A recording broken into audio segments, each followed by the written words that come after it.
Alhamdulillahi Rabbil Alamin. Wassalatu wassalamu ala ashrafil mursalin Nabiyyina wa maulana Muhammadin wa ala alihi wa sahbihi ajma'in. Wa ashhadu an la ilaha illallah wahdahu la syarikalah. Wa ashhadu anna Muhammadan abduhu wa rasuluh sallallahu alaihi wa ala alihi wa sahbihi wa man tabi'ahum bi ihsanin ila yaumiddin. Alhamdulillah, puji syukur kita haturkan kehadirat Allah Subhanahu wa taala. Di pagi hari ini kembali kita melanjutkan kajian rutin dengan membaca buku fikih bermadhab. Dan insya Allah kita akan membaca bab baru, yaitu fikih tentang fatwa.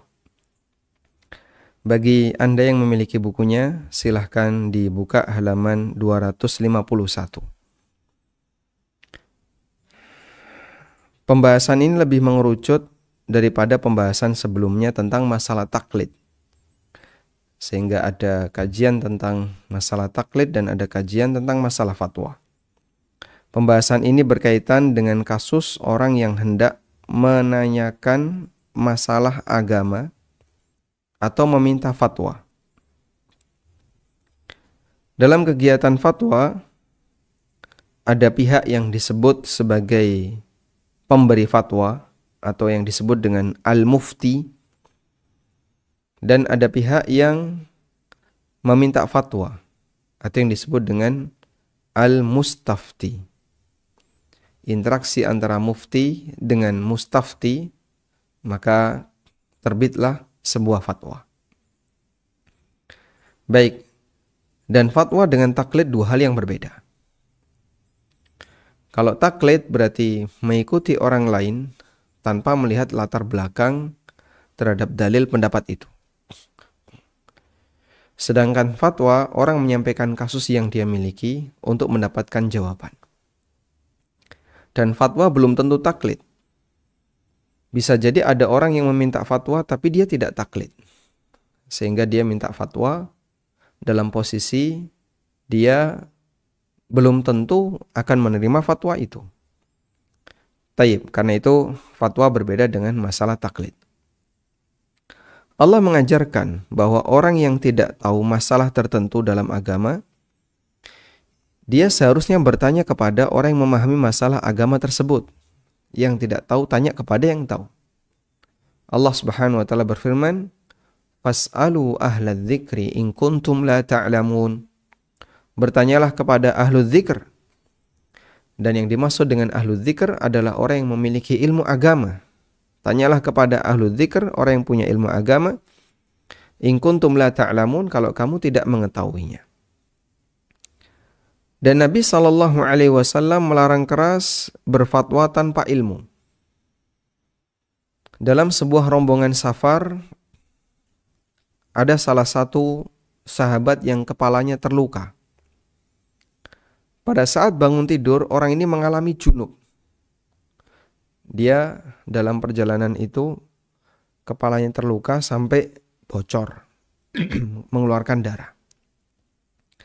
Terus setelah diobati, darah itu tidak lagi keluar. Malam harinya mereka istirahat, dan sahabat ini juga istirahat. Ternyata dia mengalami junub. Lalu beliau bertanya kepada sahabat yang lain, apakah ada rukhsah untuk tayammum sehingga dia boleh tidak mandi junub? Dan kita tahu ketika berada di luar rumah, di padang pasir ya, di tempat-tempat yang terbuka, kalau dingin sekali. Kalau panas sekali. Nah, sahabat yang ditanya ini memberikan fatwa bahwa tidak ada rukhsah dan orang junub ini wajib mandi junub. Akhirnya orang yang kepalanya bocor ini, dia mandi junub lalu dia meninggal. Rahimahullah radhiyallahu anhu. Berita ini pun sampai kepada Nabi SAW.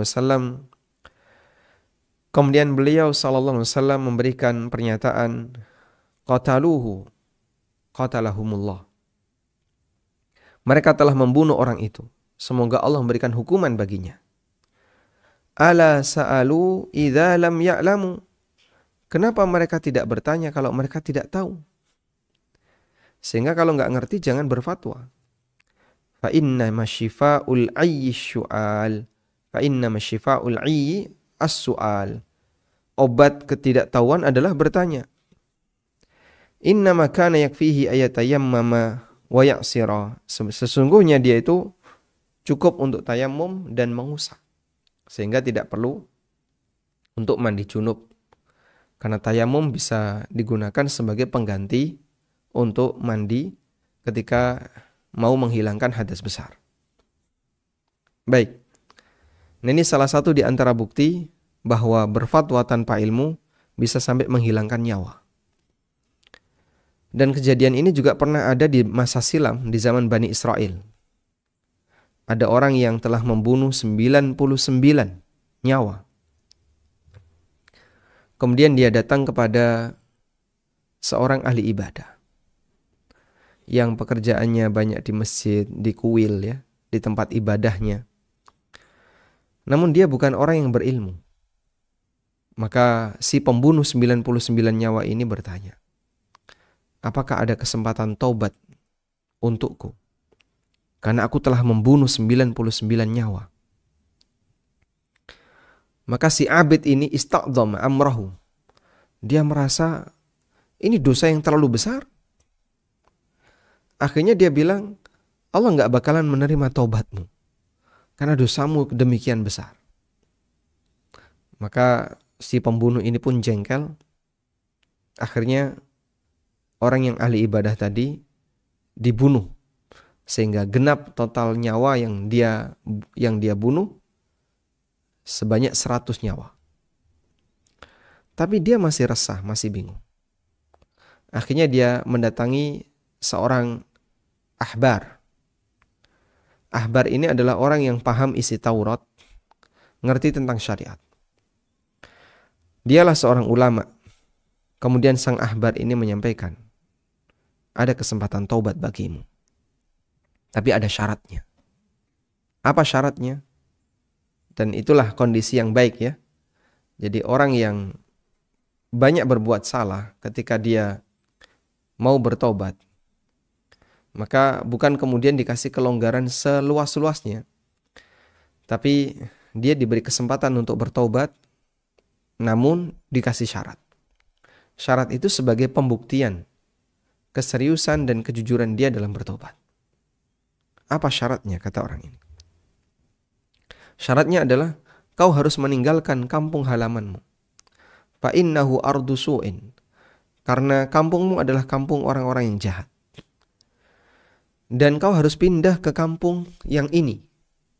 Karena di sini banyak orang saleh dan kau bisa beribadah bersama mereka. Akhirnya dituruti. Dia pun keluar dari kampungnya untuk menuju kampung yang kedua. Dan itu sebagai bentuk pembuktian taubatnya. Masya Allah. Maka dalam hal ini bisa kita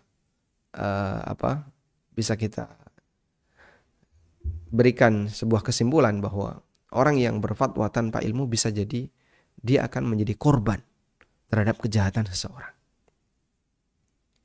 Karena saat dia berfatwa tanpa ilmu yang kemudian membangkitkan kejengkelan di tengah masyarakat, masyarakat jadi marah, maka dia bisa jadi korban dari pernyataan masyarakat. Nah, pernah diceritakan oleh kalau tidak salah waktu itu di daurah oleh salah satu masyayikh, beliau menyampaikan sebuah kejadian di masa silam. Ya. Ada seorang dai yang membacakan sebuah hadis. Namun disalahpahami oleh para jamaah. Ketika dai ini menyampaikan hadis, hadisnya berbunyi, "Idza atakumul masjida fa'alaikum bis-sakinati wal waqar." Ya, terdengar fa'alaikum bis-sakinati wal waqar. Kalau kamu datang menuju masjid, fa'alaikum bis-sakinati wal waqar.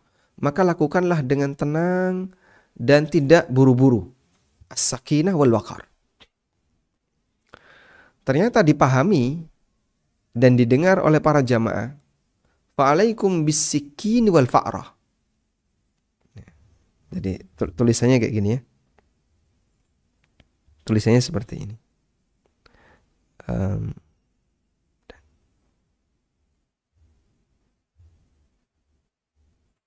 Nah, alaikum bis-sakinati wal waqar.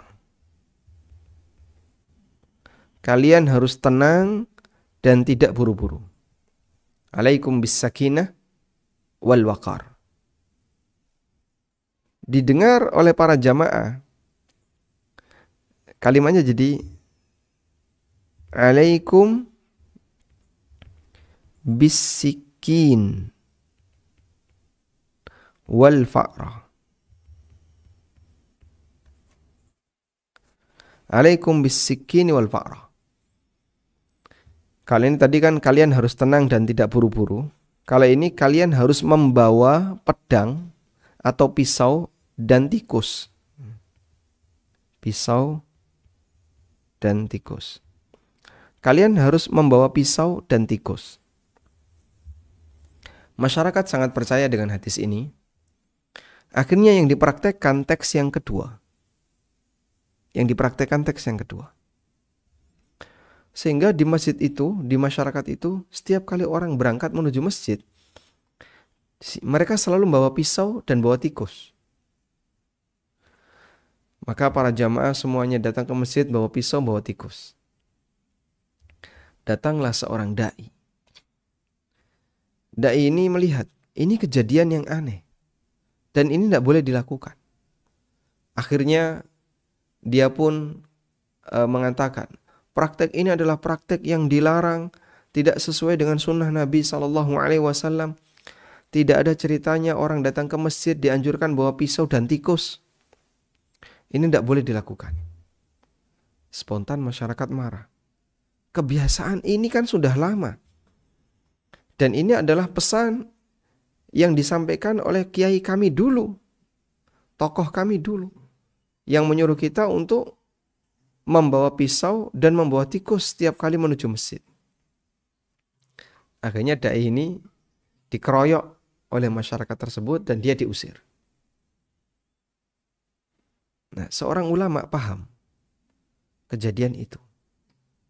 Lalu beliau berangkat ke sana dan bertanya, kenapa kok kalian selalu setiap kali ke masjid membawa pisau dan bawa tikus? Kemudian dijelaskan alasannya. Dulu ada orang yang menyampaikan seperti ini. Dan ini bagian dari sunnah Nabi SAW. Maka beliau sampaikan, oh Masya Allah. Ini salah paham. Teks hadisnya adalah alaikum bis sakinati wal waqar. Bukan alaikum bis sikini wal fa'rah. Sehingga yang diperintahkan Nabi SAW adalah berangkatlah menuju masjid dengan penuh ketenangan. Jangan buru-buru. Bukan bawa pisau dan tikus. Masya Allah. Ternyata penjelasan itu memberikan efek O. O efek. Gimana O efek? Oh, seperti itu. Nah, itu O efek ya. Dakwah kalau memberikan O efek, itu berarti berhasil. Berhasil memahamkan yang didakwai. Maka kalau kita kasih penjelasan, kemudian masyarakatnya bilang, oh, nah itu berarti pengaruh O efek jalan. Kalau sudah O efeknya jalan, berarti dakwah itu dipahami oleh yang bersangkutan. Baik. Akhirnya mereka pun berubah, Masya Allah. Bil hilmi wal ilmi. Dengan ilmu, dengan hilm, dengan hikmah, dakwah itu bisa diterima dengan baik. Dan jarang sekali orang yang bisa menggabungkan bainal ilmi wal hikmah wal hilm dalam berdakwah. Tayyib. Itulah salah satu pengaruh ketika orang salah dalam menyampaikan sesuatu, lalu disalahpahami oleh mereka yang mendengarnya. Saya masih ingat ya, penerjemahan yang salah, yang itu menyebabkan praktek saya yang aneh, disebabkan karena membaca terjemahan. Jadi ceritanya saya membaca buku Hisnul Muslim yang versi terjemahan. Kemudian ada bab berdoa ketika meletakkan baju. Bab doa ketika meletakkan baju.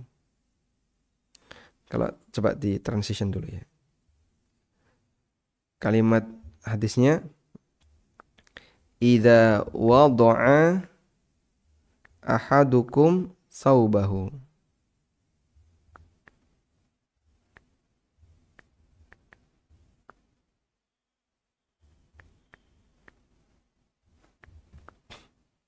Nah,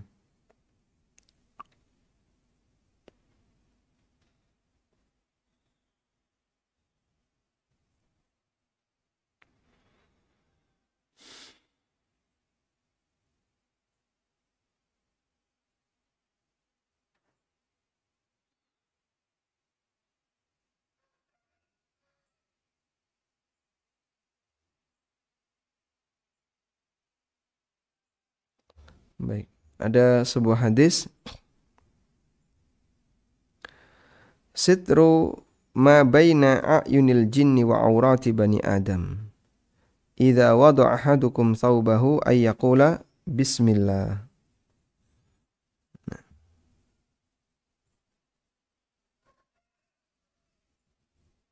Nah, ini hadisnya.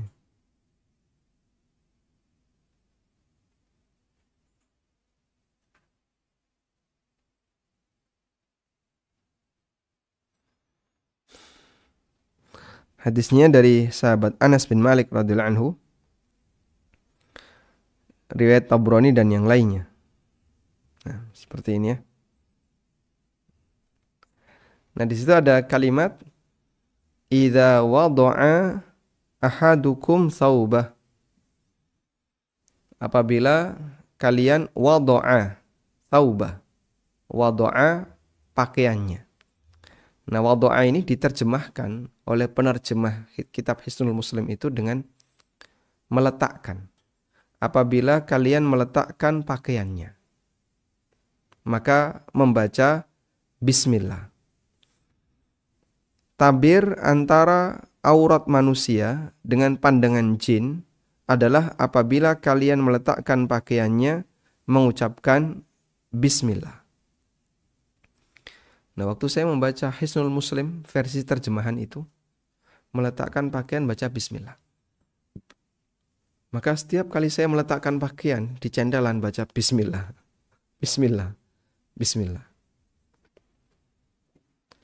Akhirnya belakangan saya tahu yang dimaksud wadoa di sini bukan meletakkan dalam arti itu, namun ketika kita menanggalkan baju, melepas baju. Masya Allah, jauh sekali. Makanya penerjemahan yang tidak menyesuaikan dengan bahasa masyarakat itu bisa menyebabkan gagal beramal. Dan itu tanggung jawab para penerjemah yang kurang bisa menyesuaikan bahasa. Wado'a memang secara teks bahasa artinya meletakkan. Namun yang dimaksud wado'a di sini adalah melepaskan baju. Wado'a thawb berarti melepaskan baju. Seharusnya diterjemahkan melepaskan baju, bukan meletakkan baju. Karena meletakkan dalam bahasa kita ya, meletakkan seperti ini. Kemudian termasuk juga ya, penerjemahan bahwa bersedekap fisa'id. Karena Nabi sallallahu alaihi wasallam wada'a yadahu ala yadihil yusra warrusghi wassa'id. Nabi SAW meletakkan tangan kanannya di atas punggung telapak tangan kiri, di pergelangan, dan di as-sa'id. As-sa'id ini ada yang menerjemahkan lengan. Nah, lengan itu kan ini. Bagian atas ini lengan. Padahal as-sa'id itu yang lebih tepat hasta. Hasta yang sini. Karena diterjemahkan lengan, akhirnya ketika sedekap begini. Padahal eh, kita tidak menjumpai riwayat Nabi SAW bersedekap melebihi siku. Bahkan keterangan Syekh Bakar Abu Zaid, tidak ada riwayat sedekap melebihi siku. Sedekap itu sebelum siku. Dan salah satu penyebabnya kenapa seperti ini cukup banyak dilakukan oleh teman-teman, terutama yang membaca buku yang menjelaskan tentang cara sholat, karena diterjemahkan dengan lengan. Akhirnya sedekapnya begini. Padahal yang lebih tepat adalah hasta. Wallahu alam. Taib. Kembali ke sini. Jadi kesalahpahaman itu yang menyebabkan orang salah bersikap, salah beramal, dan itu bisa berbahaya. Maka siapa yang menerjemahkan, dia punya tanggung jawab untuk hati-hati. Jangan sampai salah terjemah. Lihat dulu penjelasannya, syarahnya, pahami dengan konteks bahasa lokal, agar orang bisa ngerti yang dimaksud dari keterangan dalam teks itu apa. Selanjutnya, beberapa catatan terkait fatwa. Yang pertama, hukum berfatwa. Pada asalnya, hukum berfatwa adalah boleh. Terdapat banyak riwayat yang sahih dari para sahabat bahwa mereka memberi fatwa kepada masyarakat. Kendati demikian, tingkat intensitasnya berbeda-beda. Ada yang banyak memberi fatwa, ada yang jarang memberi fatwa. Demikian pula di kalangan ulama tabi'in dan tabi'in dan generasi setelahnya. Ibnu Qayyim menjelaskan, wa idza tasa'a ilmuhu ittasa'at futyahu. Ketika ilmu seseorang itu luas, maka fatwanya juga luas. Walihada kana Ibnu Abbasin min awsa'is sahabati futya. Karena itu Ibnu Abbas termasuk di antara sahabat yang paling luas fatwanya. Waqad taqaddama anna fatawahu jumi'at fi 20 sifran. Dan sebelumnya telah disebutkan bahwa fatwa beliau dikumpulkan menjadi 20 jilid. Wa kana Sa'idu ibnul Musayyib aidan wasi al-futya. Dan Sa'id ibnul Musayyib juga orang yang luas fatwanya. Sering menyampaikan fatwa, menyampaikan keterangan kepada masyarakat berkaitan masalah dan kasus yang mereka hadapi. Ada banyak sekali kasus dan masalah yang terjadi di tengah masyarakat. Banyak di antara mereka yang sama sekali tidak mengetahui hukumnya. Sementara mereka sangat berharap ada ulama yang bisa menjelaskan hukumnya. Oleh karena itu, keberadaan seorang mufti sangat dibutuhkan oleh masyarakat. Dr. Muhammad Al-Jizani, beliau mengatakan, fala budda linnas min ulama yas'alunahum wa muftin yastaftunahum. Di tengah masyarakat harus ada ulama yang dijadikan rujukan bagi mereka untuk bertanya, dan harus ada mufti yang dijadikan rujukan untuk meminta fatwa. Masya Allah. Dan kebutuhan itu masih sangat besar. Sehingga begini ya. Masyarakat butuh jawaban ulama. Kebutuhan masyarakat terhadap jawaban ulama ini sangat besar. Kebutuhannya sangat besar. Dan karena kebutuhannya besar, apabila di tengah masyarakat banyak yang tidak bisa memenuhi, maka berarti mereka belum menggugurkan kewajiban itu. Sehingga ini harus dipenuhi oleh unsur umat. Sehingga umat harus memenuhi hal itu. Kalau kemudian tidak bisa memenuhi itu, maka berarti umat belum menyediakan sesuatu yang bisa menjawab kebutuhan umat. Dan itu fardu kifayah yang harus diupayakan. maka kita butuh lebih banyak para ulama yang dia bisa menjawab kasus-kasus di masyarakat dengan penjelasan yang sesuai Al-Quran dan Sunnah ala fahmi as-sahabah. Masih banyak sekali kasus muamalah yang ngantri dan tidak ada jawabannya. Ataupun kalau perlu dijawab serius, maka butuh penelitian. SDM-nya kurang. Menghadirkan orang semacam ini adalah tugas umat. Karena SDM-nya masih kurang. Sehingga kita berharap semoga nantinya ada banyak pihak yang dia bisa hadir dalam rangka untuk menjawab kebutuhan-kebutuhan umat itu, karena ini bagian dari fardu kifayah bagi umat.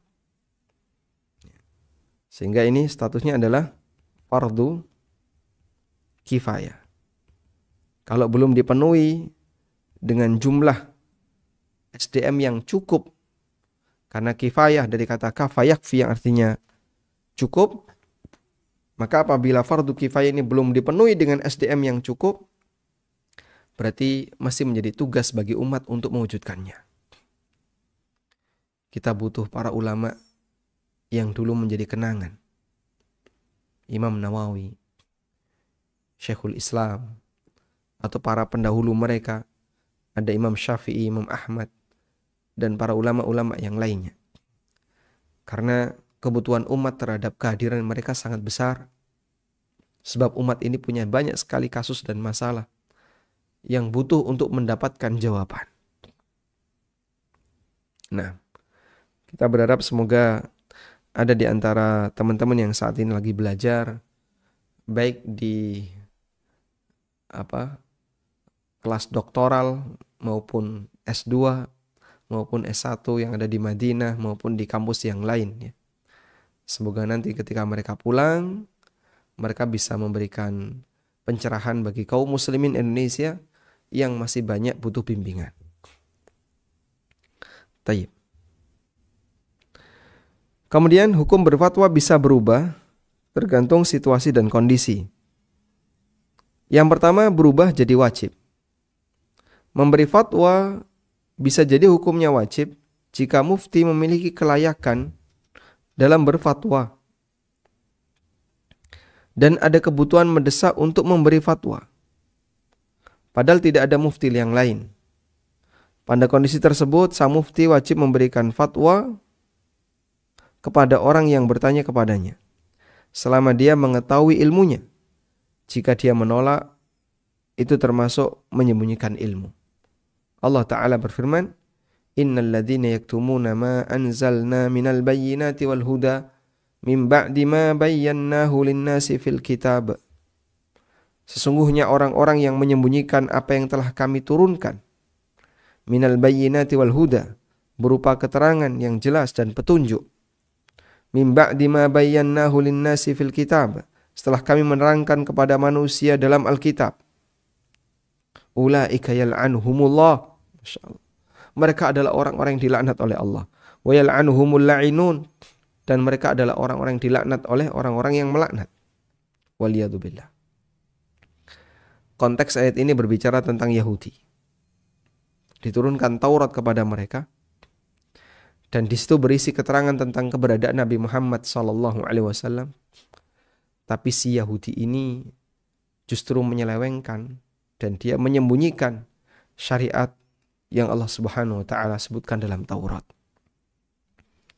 Dalam hadis dari Abu Hurairah radhiyallahu anhu, Nabi sallallahu alaihi wasallam bersabda, "Man su'ila an ilmin fakatamahu." Siapa yang ditanya tentang ilmu tertentu lalu dia sembunyikan, dia enggak mau jawab. Aljamahullahu bilijamin min narin yaumal qiyamah. Maka Allah Ta'ala akan berikan tali kekang untuknya berupa tali kekang dari neraka besok di hari kiamat. Waliyadzubillah. Baik, jadi ini berlaku bagi mereka yang tahu ilmu, bisa menjelaskan. Sementara ada orang yang butuh terhadap jawaban, maka dia kalau diam saja dan tidak memberikan jawaban, itu bisa termasuk di antara bentuk menyembunyikan ilmu yang hukumnya dosa besar. Yang kedua, dianjurkan memberi fatwa, hukumnya dianjurkan jika seseorang mufti memiliki kelayakan untuk berfatwa, tetapi fatwanya tidak mendesak untuk disampaikan. Atau ada mufti lain yang bisa dijadikan rujukan, sehingga ketika ditanya dia boleh mengalihkan ke mufti yang lain. Masya Allah. Nah, kalau seperti ini tidak memberi fatwa, hukumnya tidak masalah, karena sifatnya adalah anjuran. Lalu yang ketiga adalah haram. Memberi fatwa hukumnya haram ketika mufti tidak memahami hukum dan dia berfatwa sebelum dia mempelajarinya dengan baik. Karena berfatwa tanpa memahami atau tanpa mempelajari masalah dengan baik merupakan tindakan yang terlarang dalam Al-Quran. Seperti berbicara tentang halal haram atas nama Allah. Nah ini ada yang keliru ya. Atas nama, berbicaranya ada hapus. Bicara masalah halal haram atas nama Allah tanpa ilmu. Allah Subhanahu wa taala melarang keras hal ini. Qul innama harrama rabbiyal fawahisha ma dhahara minha wa ma batan wal itsma wal baghya bighairil haqqi wa an tusyriku billah ma lam yunazzil bihi sultana wa an taqulu 'ala Allahi ma la ta'lamun. Yang itu menunjukkan bahwa berbicara atas nama Allah untuk hal yang dia tidak memiliki ilmu, hukumnya dosa besar. Maka di sini Allah sebutkan salah satu bentuk dosa besar adalah wa an taqulu 'ala Allahi ma la ta'lamun. Kalian berbicara atas nama Allah sementara kalian tidak punya ilmunya. Demikian pula ketika mufti mengetahui kebenaran, tetapi dia justru mengeluarkan fatwa yang bertentangan dengan kebenaran. Dia sengaja berdusta atas nama Allah. Allah berfirman, wa yaumal qiyamati taral ladzina kadzabu 'ala Allahi wujuhuhum muswaddah. Pada hari kiamat kelak, kamu akan melihat orang-orang yang berbuat dusta terhadap Allah akan menjadi hitam mukanya. Wujuhuhum muswaddah. Mukanya akan menjadi hitam. Dan sengaja berdusta atas nama Allah dosanya lebih besar daripada bicara syariat tanpa ilmu. Misalnya, sengaja berdusta atas nama Allah dosanya lebih besar daripada bicara syariat tanpa ilmu. Meskipun bicara syariat tanpa ilmu bagian dari berdusta atas nama Allah, karena syariat itu Allah yang turunkan. Yang keempat, makruh, yaitu memberi fatwa jika mufti memberi fatwa dalam keadaan sangat marah, sangat lapar, atau faktor yang lainnya yang menyebabkan kondisi emosinya tidak stabil. Itu ustadz sudah ngisi kajian 1,5 jam lebih, bahkan 2 jam. Selesai kajian, jamaah berkerumun. Ustaz, saya punya masalah, Ustaz, saya mau tanya ini, mau tanya. Padahal beliau buru-buru mau menuju tempat kajian berikutnya. Atau beliau dalam kondisi capek, dalam kondisi lelah. Coba Anda bayangin, orang minta fatwa, sementara yang dimintai fatwa adalah orang yang kondisinya kelelahan, atau dia buru-buru. Kira-kira mikirnya gimana? Maka kami sarankan, Anda akan lebih baik jika tunggu sampai suasana nyaman. Ibnu Qasim, Abdurrahman bin Qasim, muridnya Imam Malik. Beliau kalau mau bertanya kepada Imam Malik, itu nyari waktu yang paling tepat ketika Imam Malik dalam kondisi munsyarihas sadr. Dadanya lapang, tenang, orangnya bisa berpikir dengan serius. Dan ternyata itu terjadi sebelum subuh. Di perjalanan beliau dari rumah menuju masjid.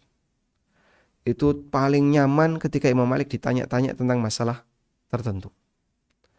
Maka Abdurrahman bin Qasim tidur di depan rumahnya Imam Malik. Terasnya Imam Malik.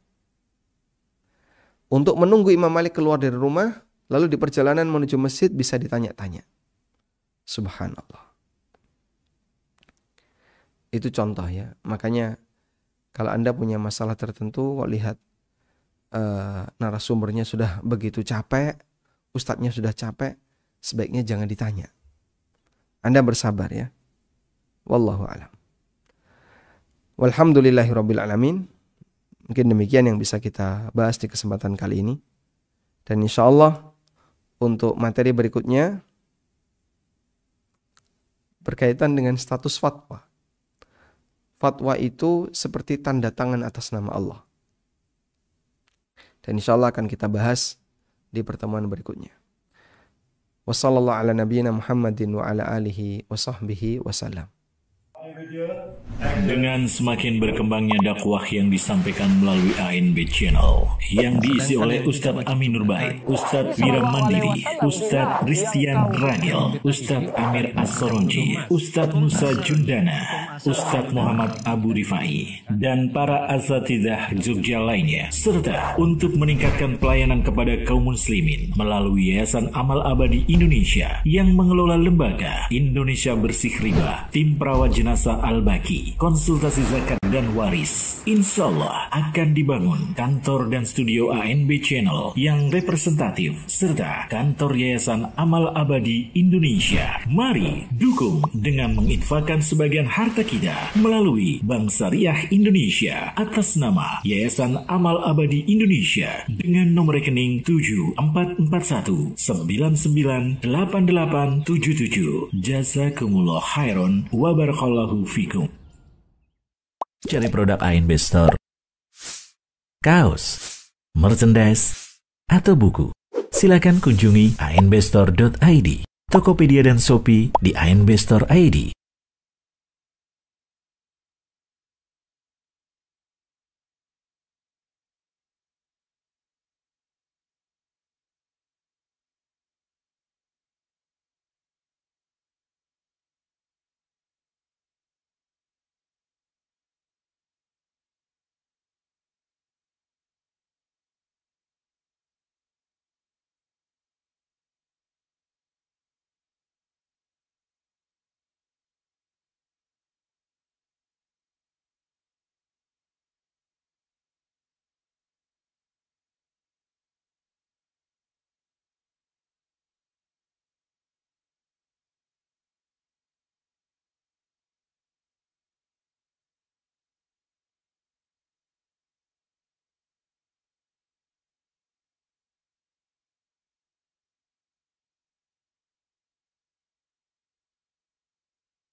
Cari produk ANB Store, kaos, merchandise, atau buku. Silakan kunjungi anbstore.id, Tokopedia dan Shopee di ANB Store ID. Assalamualaikum. Waalaikumsalam, Ustaz. Saya kembalikan kunci. Oh iya, Ustaz. Mau check out dulu. Ya. Jazakallah khairan. Waalaikum. Sampai bertemu lagi, Ustaz, di Pacitan, Ustaz. Insyaallah. Assalamualaikum. Waalaikumsalam. Assalamualaikum. Ustaz. Iki Mas Mitra kok tekan kene? Alhamdulillah, Ustaz. Ada apa? Saya mau balik ke Jogja. Wah, sebentar, Ustaz. Ini ada waktu sebentar nggak, Ustaz? Mau kemana jenengan? Saya mau tanya, Ustaz. Tanya sebentar, apa? Ustaz. Sebentar, Ustaz. Penting banget. Wah, udah tak ngenten dari tadi. Apa? Semoga, Ustaz. Dulu sebentar, Ustaz. Iya. Masya Allah. Gini, Ustaz. Ini apa nih mengganggu sekali, Ustaz? Ini gini, Ustaz. Ada yang ingin saya tanyakan, penting sekali. Gimana? Itu, apa rukun dan syarat jual beli, Ustaz? Apa itu horor, Ustaz? Goror. Apa itu takobut, Ustaz? Takobut. Nah, ini kan saya mau jualan online, Ustaz. Apa hukumnya jual beli di marketplace? Terus dropshipper, reseller. Nah, terus yang terakhir, Ustaz, saya ini yang tanyakan tentang kemarin saya gimana, Ustaz? Ngitungnya itu, punya asetnya itu gimana, cara ngitungnya itu gimana, Ustaz? Masya Allah. Sudah ini? Sudah. Cukup, Ustaz. Ini pertanyaannya Mas Mitra harus dijawab 7 hari 7 malam. Walah, aku kok suwe men, Ustaz? Dan jenengan tanyanya banyak sekali. Padahal itu semuanya sudah kami bahas. Terus gimana? Atau gini aja, Mas Mitra coba ikut program yang diselenggarakan oleh ANB, namanya Sekolah Muamalah ANB. Nanti Mas Mitra bisa buka sekolahanb.com. Insya Allah semua materi tadi ada, mulai rukun jual beli, kemudian tentang takobo, tentang hak khiyar, tentang jual beli di marketplace, tentang dropshipping yang Mas Mitra tanyakan tadi ada semua di sana. Alah kok dadak suruh sekolah toh Ustaz. Lah saya udah dari dulu sekolah. Loh, Terus yang aku- namanya belajar itu nggak ada ujung usia. Kita belajar sampai mati. Oke, anggo ujian barang itu nanti. Ya enggak apa-apa, ujian kok wedi. Alah, nek bujine elek. Ya ora apa-apa, Wah, tidak. San. Enggak dapat piagam juga enggak apa-apa. Sekolah sih bayar lagi tuh nanti Ustaz. Bayar. Waduh, mbok saya digratiskan. Ya, Oh, tertarik baik. itu nanti. Kalau Mas Mitra cari program gratis, nanti akan ada program beasiswa bagi yang tidak mampu. Nah, Mas Mitra kalau punya aset kayak gitu mosok tidak mampu. Senengannya mau golek gratisan. Jane ya sedekah sedikit-sedikit enggak apa-apa loh, saya digratiskan. sama- Sedekah untuk orang kaya nggak apa-apa ya. Oke, Ustaz. Gampang insyaallah. Siap. Terima kasih Ustaz. Siap. Derekaken Ustaz nggih. Nggih, saya duluan nggih. Nggih, monggo, Ustaz. Assalamualaikum. Waalaikumsalam Ustaz. Ustaz, sebentar, sebentar. Piye? Ada yang kurang, Ustaz. Ada Apa yang kurang. meneh? Sebentar saja nih, Ustaz. Saya ada yang kurang. Heh. Kita selfie dulu, Ustaz. Oh, Buat selfie. kenangan, buat Betul. kenangan. Nah, senyum, Ustaz. Kayak bebas, Ustaz. Kayak bebas. Nah, gini, Ustaz. Nah, Iki apa ini? sudah, Ustaz. Sudah. Terima kasih, Ustaz. Assalamualaikum. Waalaikumsalam. Alhamdulillahirrabbilalamin. Selanjutnya kami persilahkan bagi Anda yang mau bergabung. Assalamualaikum Ustaz. Waalaikumsalam warahmatullahi. Apakah benar sembelihan seorang muslim yang sengaja meninggalkan bismillah itu haram dimakan menurut jumhur ulama? Dan ada pendapat ulama juga bahwa sembelihan ahli kitab Nasrani itu dan Yahudi halal dengan syarat atau tidak menetapkan syarat. Bukankah seorang ahli kitab pasti tidak mungkin menyebut nama Allah pada saat sembelihan? Apakah kita lebih yakin sembelihan ahli kitab dengan 9 orang muslim yang sama-sama tidak menyebut nama Allah Azza wa Jalla, Ustaz? Minta tolong penjelasannya, Ustaz. Baik, alhamdulillah. Tolong Anda bedakan dua hal ini ya. Anda bedakan dua hal ini. Jadi bedakan berkaitan dengan kasus kehalalan sembelian. Ada dua indikator. Yang pertama adalah indikator tata cara. Yang kedua adalah indikator subjek penyembelih. Sudah? Untuk indikator tata cara, di situ harus ada bukti. Bukti dengan melihat langsung dan atau bukti praktek yang dilakukan oleh penyembelih. Dan bagian ini sangat jarang kita jumpai karena kita membeli daging dalam posisi sudah jadi daging. Ayam itu sudah dicacah-cacah, sudah dikelompokkan, mana paha, mana dada, mana kepala sudah dikelompokkan. Sehingga kalau kita mencari bukti tata caranya nyembelihnya gimana, tidak mungkin. Wong itu bahkan si penjual ini juga tengkulak yang dia ketika ngambil ayamnya sudah bersih, sudah tidak berbulu dan seterusnya, sudah dipotong. Maka untuk melihat kehalalan dari sisi tata cara sulit untuk bisa dilakukan oleh seorang muslim kecuali ketika Anda lihat langsung ke tempat kejadian. Dan itu ya bisa dilakukan tapi apa ya, cukup repot. Karena kita beli daging kan rata-rata di pasar dan itu sudah siap untuk ditimbang, siap untuk dipotong-potong. Bukan dia menyembelih hewan di situ. Sudah? Pertama ini. Nah, ketika bukti praktek tidak bisa kita lakukan, maka dialihkan ke indikator subjek penyembelih. Kalau indikator subjek penyembelih, maka yang dihalalkan dalam syariat ada dua. Yang pertama adalah dia muslim yang sholat, harus sholat orangnya, untuk mempertahankan status dia sebagai seorang muslim. Yang kedua, ahli kitab. Nah, kalau ahli kitab ini tidak ada syarat sholat karena tidak mungkin dia melakukan sholat. Dan Allah halalkan ini di surat Al-Maidah. al-yauma uhilla lakumut thayyibat wa ta'amul ladzina utul kitaba halal lakum. Pada hari di mana dihalalkan kepada kalian makanan-makanan yang halal dan makanan ahli kitab itu halal bagi kalian. Tafsir Ibnu Abbas radhiyallahu anhuma yang dimaksud dengan wa ta'amul ladzina utul kitaba min qablikum halal lakum. Makanan ahli kitab itu halal bagi kalian. Yang dimaksud makanan di situ adalah dzabihatuhum, sembelihan mereka. Sembelihan mereka ahli kitab halal bagi kalian. Allah yang menghalalkan. Dan kalau Allah menghalalkan, kita tidak perlu melihat apakah ahli kitab itu sholat atau tidak, dia berbuat syirik atau tidak. Jelas dia pasti berbuat syirik. Oleh karena itu, sembelihan ahli kitab halal karena Allah yang menghalalkan. Sudah? Nah, kalau kemudian sudah melihat subjek, maka tidak perlu melihat bukti tata cara.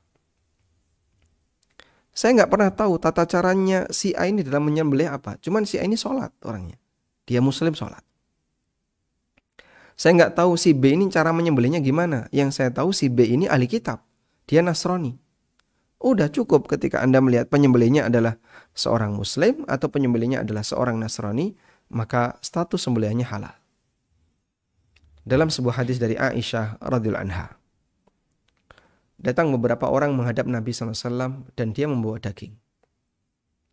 Lalu mereka menyampaikan, ya Rasulullah, ada beberapa orang yang hudatsa'u ahdin bil kufri, yang dia baru saja masuk Islam. Dan mereka menghadiahkan kepada kami daging ini. Apakah boleh kami makan? Lalu jawab Nabi SAW, sammu antum wa kulu. Silakan kalian ucapkan bismillah dan makanlah. Silakan ucapkan bismillah dan makanlah.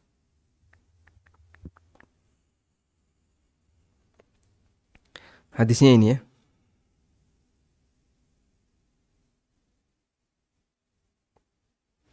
Dari Aisyah radhiyallahu anha, hadisnya riwayat Bukhari.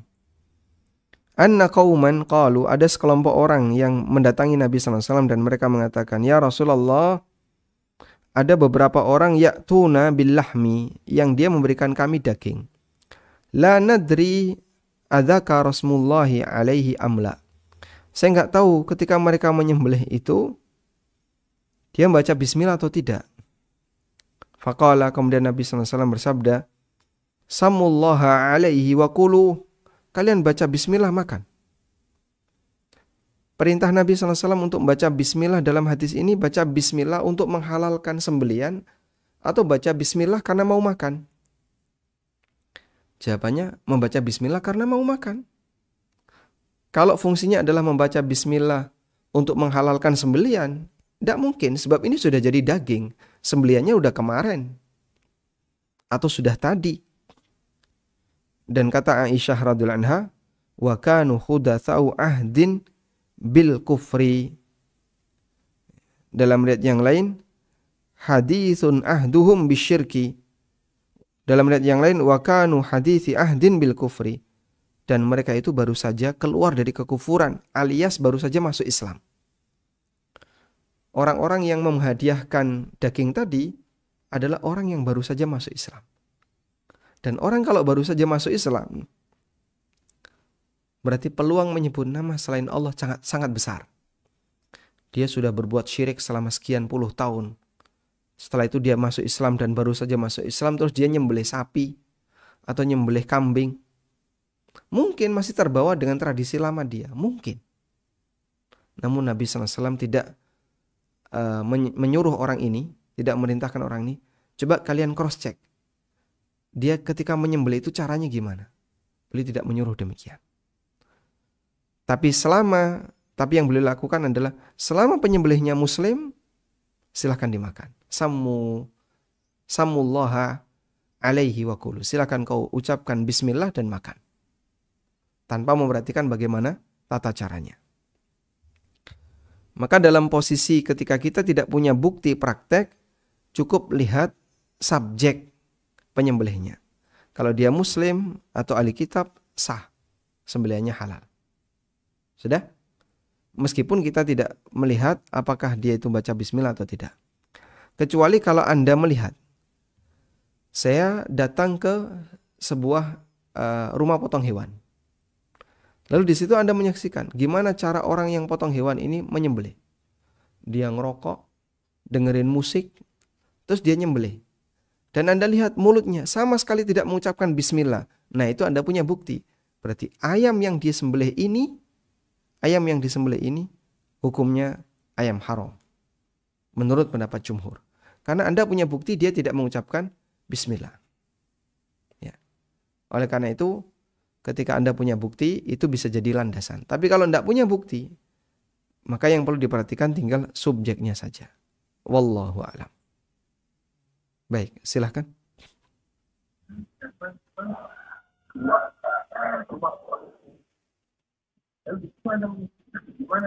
Silahkan.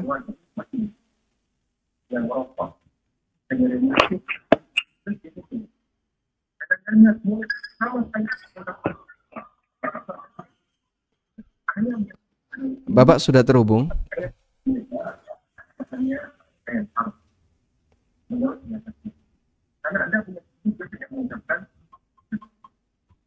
Masya Allah.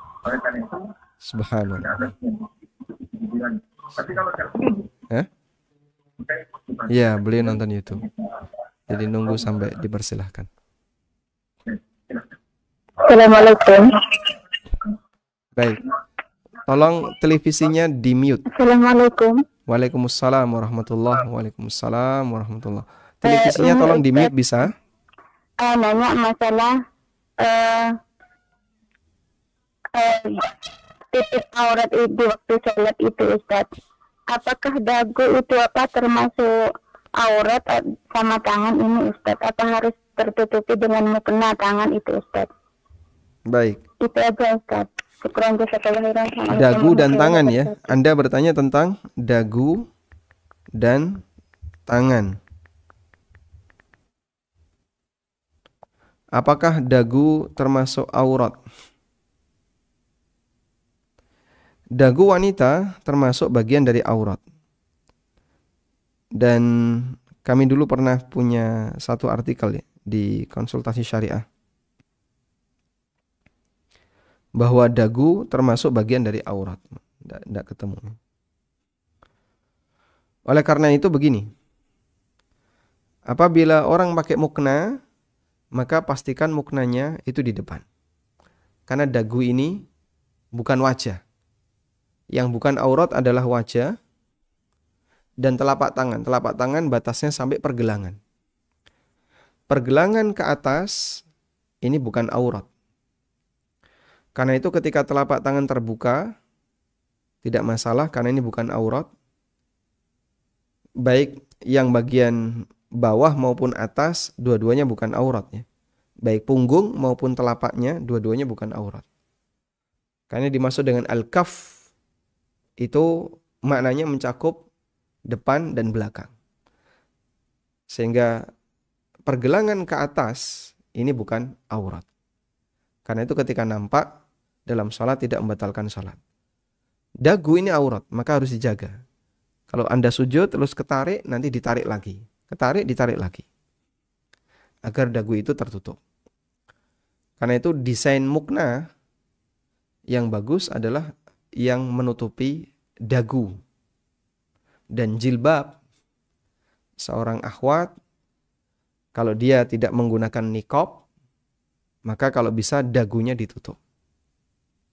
Anda bisa lihat fotonya Nyai Walidah Dahlan, istrinya Kiai Haji Ahmad Dahlan, yang jilbabnya itu menutupi dagu sehingga muka kelihatan tapi jilbabnya menutupi dagu. Itu salah satu contoh bahwa muslimah yang memahami tentang kaidah dalam menutup aurat, dagu itu termasuk bagian yang ditutupi. Wallahu a'lam. Ustadz, apakah berfatwa hukumnya mengikat ataukah hanya sebatas informasi? Dan bagaimanakah cara kita bersikap ketika menerima ikhtilaf tentang ilmu fikih, mana yang lebih baik dijadikan rekomendasi ketika mempelajari ilmu fikih? Apakah Imam Syafi'i atau yang lainnya? Jazakallahu khairan Ustaz. Fatwa tidak mengikat bagi yang menerima fatwa. Beda dengan hukum. Maka ada dua hal yang perlu dibedakan dan ini pernah kita bahas di kajian tentang pengantar ilmu waris. Ada fatwa, ada qadha. Keduanya meskipun sama-sama bersumber dari ijtihad, tapi secara kekuatan berbeda. Yang ini tidak mengikat. Sedangkan qadha ini mengikat. Qadha itu dikeluarkan oleh hakim yang dia memutuskan perkara yang terjadi di kalangan masyarakat. Sedangkan fatwa dikeluarkan oleh ulama yang memiliki ilmu. Dia menyampaikan saran kepada orang yang bertanya kepadanya. Nasihat, advice kepada orang yang bertanya kepadanya. Nah, kemudian orang yang mendapatkan itu sah-sah saja, misalnya saya tidak mau mengikuti, ya terserah. Sudah bertanya tapi tidak diikuti, tidak dijalankan, terserah. Itu hak dia. Atau setelah dia bertanya kepada Ustadz A, dia beralih ke Ustadz B, beralih lagi ke Ustadz C. Silahkan. Cuman ketika dia mengambil mana pendapat yang paling mendekati kebenaran, tidak boleh berdasarkan hawa nafsunya. Saya mau milih yang ini saja. Alasan kamu milih yang ini kenapa? Ini kayaknya yang paling cocok buat saya. Wah, itu berbahaya. Sehingga dia harus punya alasan yang cukup kuat ya, berkaitan pilihan yang akan dia pilih. Alasan itu tidak boleh ditunggangi oleh kepentingan hawa nafsu, karena kalau demikian maka itu menjadi potensi dosa baginya. Wallahu a'lam. Walhamdulillahirabbil alamin.